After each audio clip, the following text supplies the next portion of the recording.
you need or want at the most reasonable prices. Kenny's Place, of course. Kenny's Place at 7677 Southeast 41st Court. Give them a call at 867-1213. It's a caring place for people and plants. It's Kenny's Place. Gene Powell, Pasture Mowing. Gene and Debbie would like to thank you for another successful year of business. We also want to wish everybody a safe, healthy, and prosperous 2016. We are ready to be of service with our pasture mowing. 352-629-2440. Locally owned and operated, experienced and reliable, commercial and residential, licensed and insured. Powell Gene, Gene, at yahoo.com. 352-629-2440. Gene Powell, Pasture Mowing. 352-629-2440. Ocala's information station, 1370 WOCA. Ocala.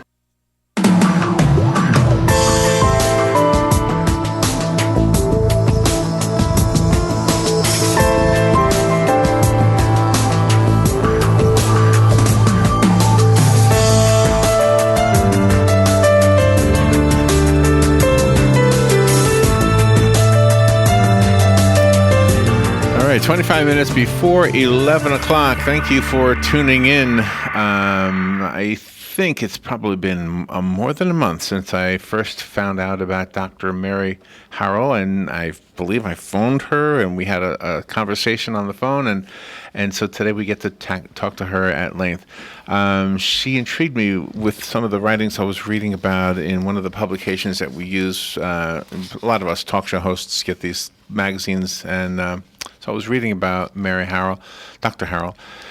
Let me tell you, she is a teacher, a psychotherapist, an imaginal psychologist. I'm going to ask her to tell us what like that is. That title. She's an associate professor emeritus at State University of New York at Oswego. She's a poet and author, and she has intrigued me. Imaginal Figures in Everyday Life is the title of her book. The subtitle, Stories from the World Between Matter and Mind. Dr. Mary Harrell. Good morning, doctor.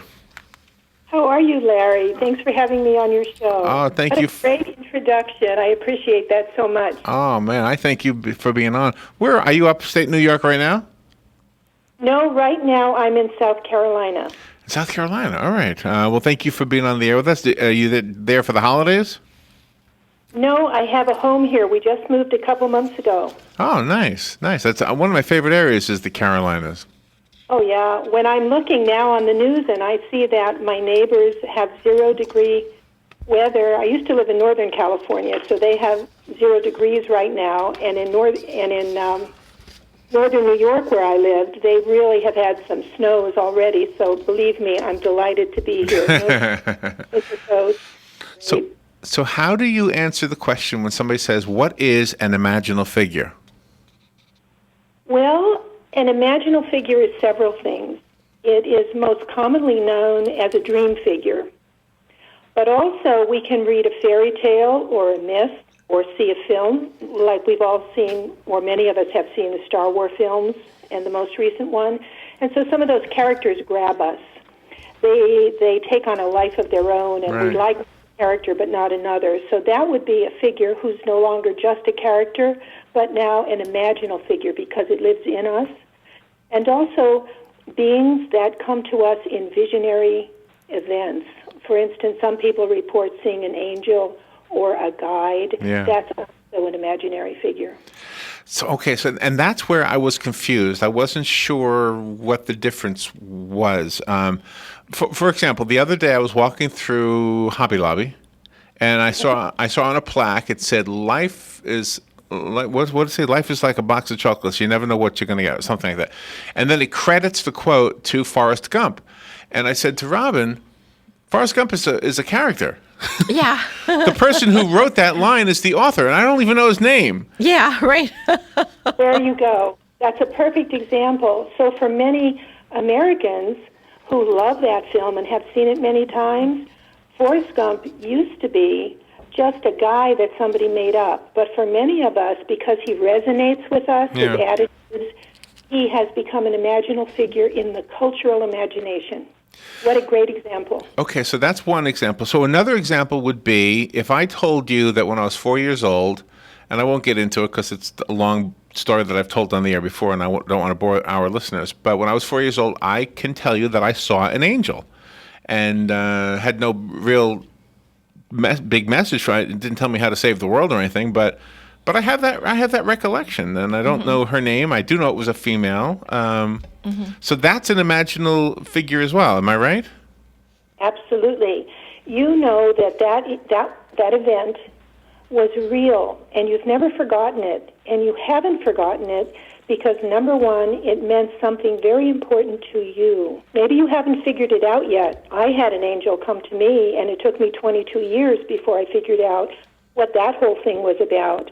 But that was a real experience, and I'm so excited that here you are, decades later, and you're willing to say, no, I had this experience, and it really affected me.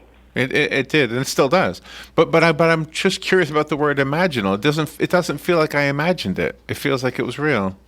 Okay. Your questions are so perfect. They're beautiful. Because when people think that they imagine something outside of my field of psychology, which is analytical psychology, they think they've made it up. But imaginal, the way we use the term, means that there is a realm, kind of like a sort of consciousness, that's really not fully of the material world or the world of mind. It's kind of between those two worlds. And so when you use what we call your organ of imagination, you can see into that world between matter and mind. And so when we say you imagine the angel, we don't mean you made it up. Okay. We mean you were able to see with your organ of the heart or your imaginative capacity. Can a person get so wrapped up in historical figures that they actually believe they are one of them? Well, now you're talking about, is this Robin I'm speaking with? Yes, that's Yes. Robin. Okay. Robin, now you're talking about something that is problematic. You're talking about a psychosis. So if you go into a supermarket and there's a guy there and he's screaming that he's Napoleon, he's suffering from a mental illness because he doesn't imagine Napoleon. He is Napoleon. And so there's this quality of identifying with the person. The same would be true if we ran into somebody and they were convinced they were God. Well, there certainly is great argument to suggest there's a God within all of us or a God up in the heavens, but we are not God. Yeah. So there's a very important difference that you raise. And I think why a lot of people are afraid to speak about the kind of visionary encounter that you just talked about, Larry, because they don't want to be seen as having psychological problems. Oh, interesting. Do you know, I've had this thought recently to try to understand spirits, I guess. I don't even know how to say this without sounding wacky. But I thought, what if I went to a bunch of scientists and I said, could you build me 100 robots that would all be able to see each other and talk to each other and solve problems among themselves, and I could live among them, but they would never be able to see me or even detect I was there. And I bet you, a guy who knows how to build robots could do that. So I could literally be invisible in this town of 100 people, which aren't really people in my little scenario. Yeah. So I wondered if, I don't know. I mean, it's just thought that maybe that's how we are. Maybe God made us so that, we can't see anything but ourselves, but the world He wants us to see. I don't know. Yeah, that's a very interesting thought on your part. And I, after researching this, it took me 14 years to write my book, Imaginal Figures. And so as I researched this area, which, by the way, one can only do through experience. You can't do it in the normal scientific way of, kind of studying an object. It's not that easy. But what I came up with is the very thing you're talking about, Larry, but in its opposite. We, in fact, are surrounded by many imaginal figures, but we can't see them ordinarily. We have to be in a certain state of consciousness. Even, for instance, if we're riveted by grief, let's say somebody unexpectedly loses a daughter or a son, and they're grieving so much they can't even live their normal life, they can't have normal emotions, they would be open to seeing such a figure. And I know when you and I talked, you said that when you were just 4 years old, you saw an angel. Right. 4 years old, think of one's consciousness. You hadn't yet learned from the broader culture that science and reason are valued very, very highly. And people who function in the world of science and reason, like scientists, Right. they're valued very, very highly. So here you're this little boy, so you're totally open to that realm I'm talking about. And so you had an opportunity to actually see this angel. Do you know another place this happens? Now, you're a prolific writer, so I bet this happens for you a lot. When I write sometimes, and I write songs as well as the stuff I have to do for the show, but sometimes a word will come to me, and I don't know that I learned it and forgot that I learned it, but sometimes a word will happen, and I'll say, well, let me write it down, then I'll look it up. And it works perfectly. And I'll say, gosh, I don't even think I knew that word already. But I don't know. I mean, I don't know if I heard it like in a who knows where you pick things up from. But does that ever happen to you where the words or even whole sentences or whole paragraphs just kind of come to you? All the time, all the time. When I was writing Imaginal Figures, one evening I kept trying to write the word entered. And instead I would accidentally write the word interred, as in burying someone. Oh, wow. And what we say to do when we're really trying to open ourselves to this imaginal world where these figures dwell, and they can help us. They're always there to help us, or at least help us change direction if we're headed down the wrong path. And so I started thinking about a dream I had the night before, and there were these two crone ladies in the dream, and I was outside in my dream digging up the grave of my child. Oh, my goodness. So the crones were screaming at me not to do that. They wanted her to remain interred. And so in my waking state, as I was writing, and I was really bothered by this word that kept showing up, I thought, well, I better put the writing aside and think about this idea of interred. Well, lo and behold, I realized that I was doing something as a mother to my actual living daughter that was kind of on the cusp of a betrayal, and I wasn't aware of it. Frankly, I was using her in some way, but I wasn't aware that I was doing that. And those crones in the dream were trying to get me to stop that. And once I realized what I was doing, I called my daughter on the phone. She was in college, and I said, honey, this is what I've done. And I said, I want to tell you I apologize. And she's a dear. She said, all right, Mom, are you going to stop doing it? And I said, I am going to stop doing it. So she knew what you were talking about. She knew what you were talking about. Yeah. And my greatest conscious desire is to never betray my child. Sure, of course. I wasn't doing it, but these figures can come up, and they come from our unconscious. And in your case, when you're writing or when you're doing any artistic endeavor, there's also a collective unconscious. It's a cultural unconscious. And so lots of times things will come from the culture and go through those people who are most able to express them. And that's one thing that you have a flair for. You can work both sides. I mean, you're a psychologist, but you're also a poet as well. And somehow the two intertwine with each other. That's right, and that is because of that central ground where I really make time every day for my inner life. And in my book, I encourage people to do that. When I wrote the book, of course, when I talk in my field, everybody gets what I'm saying in this particular area of depth psychology, Jungian and Freudian psychology. But when I'm outside of my field, people are so ready for it, but we use kind of difficult words.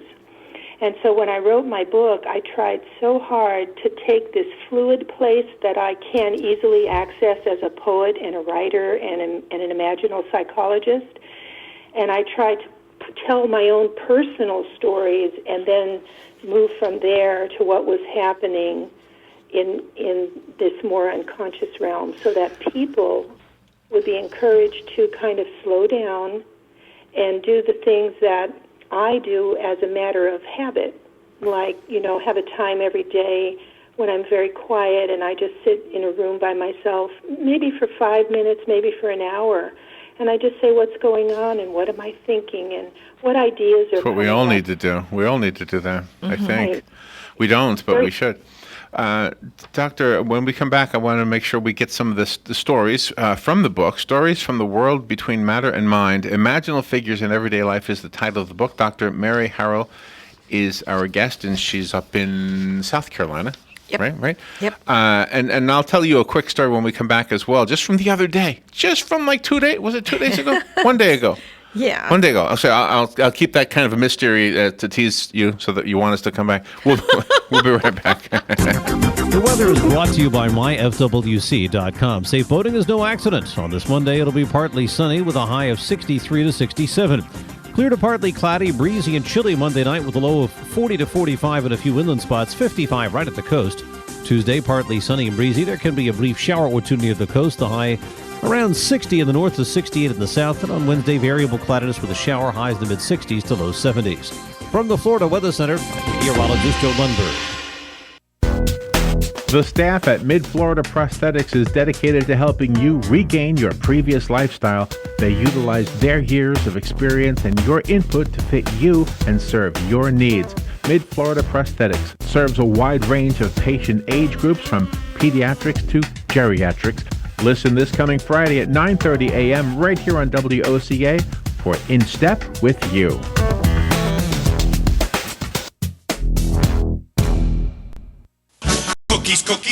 Cookies. When you want something special and fun for any occasion, get cookies. That's right. The Great American Cookie Company in the Paddock Mall, Ocala will make a delicious, fun-filled delight just for you. You might notice that I said fun and delicious more than once. That's because I can't say it enough. The next time you're at the mall, be sure and stop by or call 352-237-2557 to place your order. Cookies. Yum. Cookies. We go cookie eating cookies.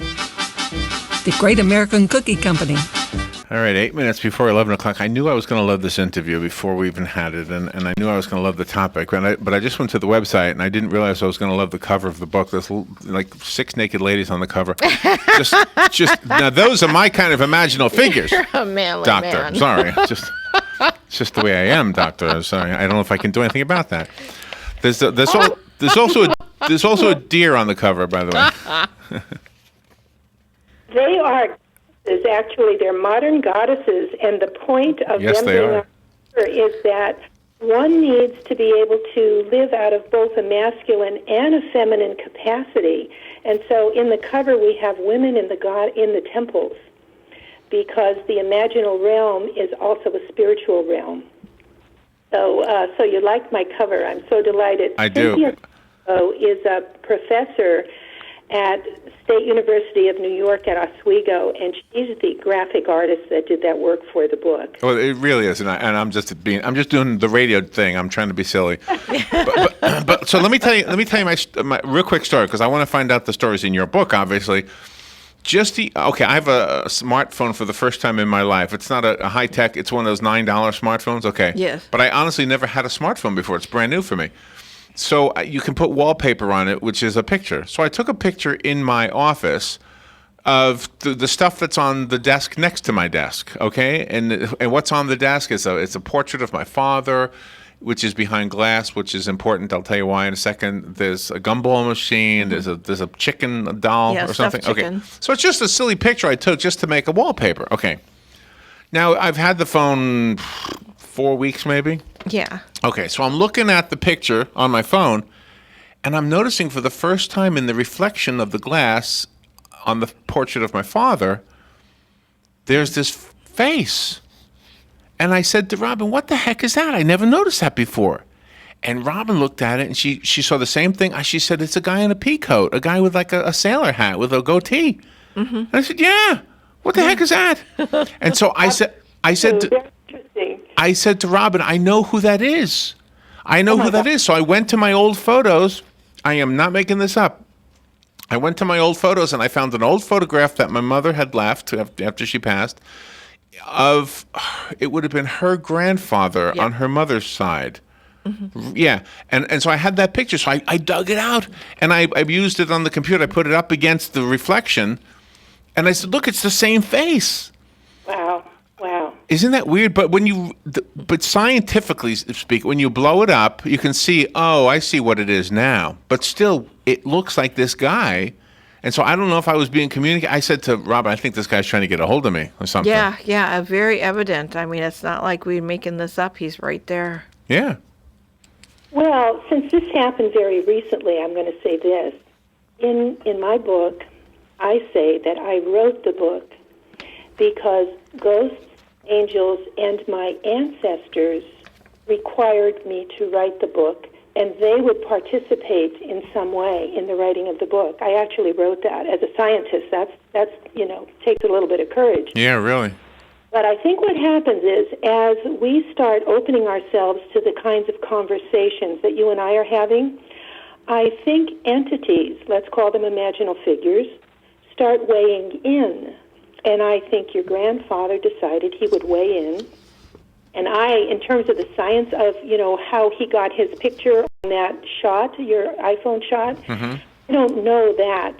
But I do know that quantum physics is telling us that we live in a multi-dimensional world, and so that our world kind of moves in and out of and alongside of other worlds. So we really don't know where the energy or consciousness piece of your grandfather is now.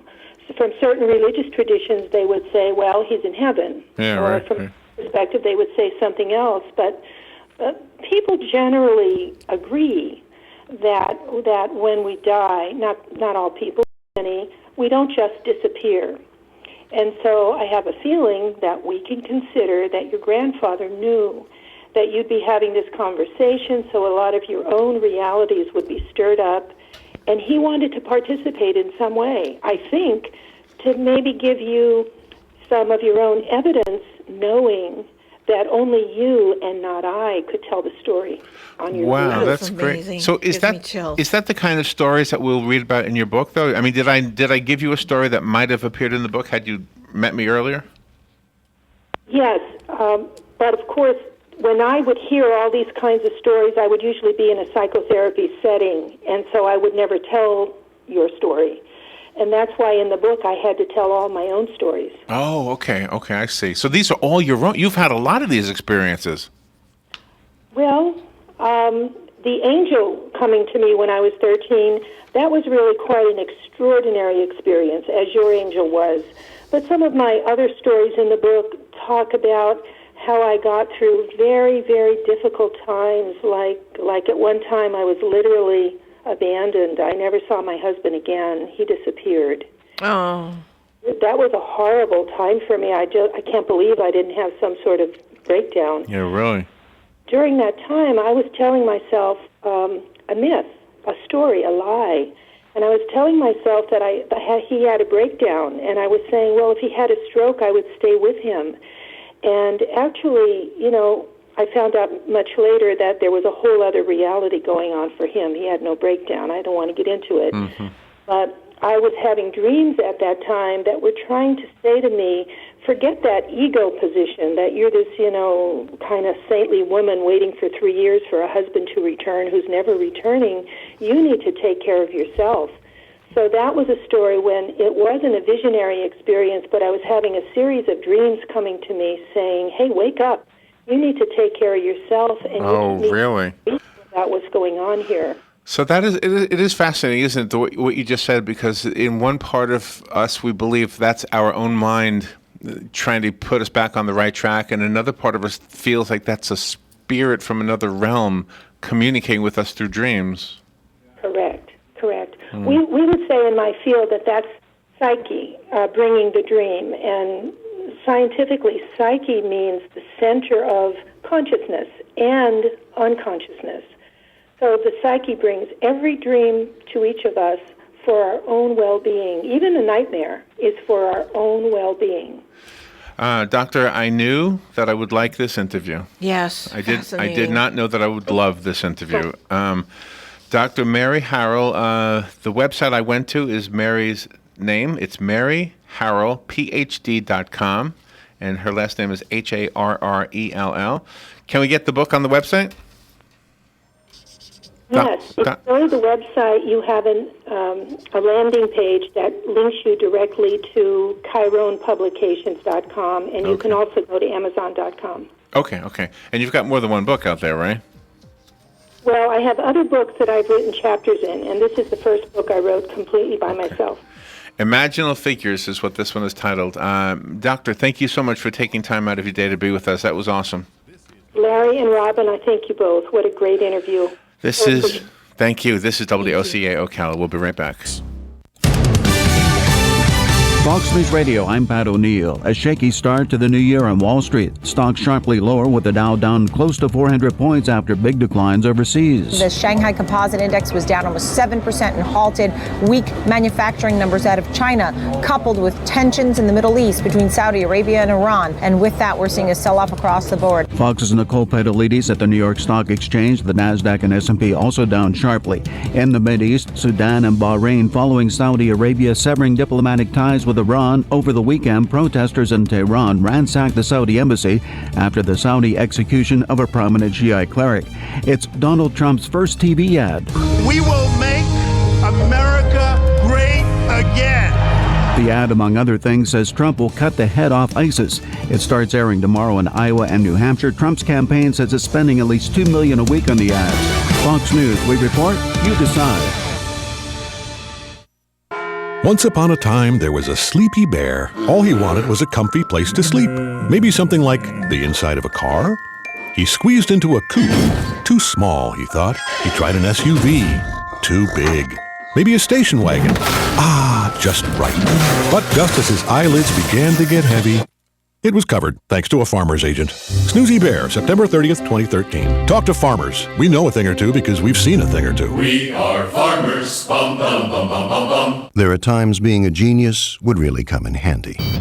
This is Houston. Your oxygen levels will be depleted unless you put the valve modulator into the auxiliary gauge after you have calibrated the flexternal matrix, not the external matrix. Do not touch that one. I'm just the cook. But thankfully, you don't need to be a genius